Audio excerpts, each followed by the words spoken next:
थरपारकर में सीपेक में शामिल थरकूल मंसूबे ब्लॉक 1 पर काम करने वाली कंपनी ने खुदाई का काम मुकम्मल कर लिया है। कंपनी इंतजामिया ने कूल तक पहुंचकर एम संगे मील अबूर कर लिया है। कंपनी ने कोयले की कान की 145 मीटर खुदाई मुकम्मल की, जिससे कोयला निकल आया है, जिस पर ब्लॉक 1 साइट पर पाकिस्तानी इंतजामिया और चाइनीज माहरीन ने खुशी का इजहार करते हुए जश्न मनाया। माहरीन का कहना है कि पाकिस्तान में सबसे बड़ी कोयले की कान, जिसमें 3 बिलियन टन या 5 बिलियन बैरल खाम तेल के मुसाफी के ज़खायर मौजूद हैं, जिसकी साला पैदावार सिर्फ पहले मरहले में 7.8 मिलियन टन सालाना है।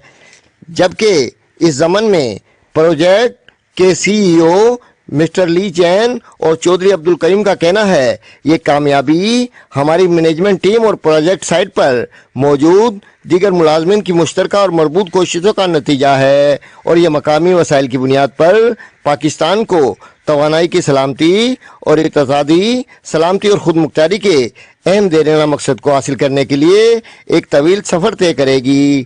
थर के कोयले को बिजली पैदा करने में जल्द इस्तेमाल किया जा सकता है, जिसके लिए 1330 मेगावाट बिजली घर भी तकमीली मराहिल में हैं। मलक इस्लाम, वश न्यूज़, नो कोड।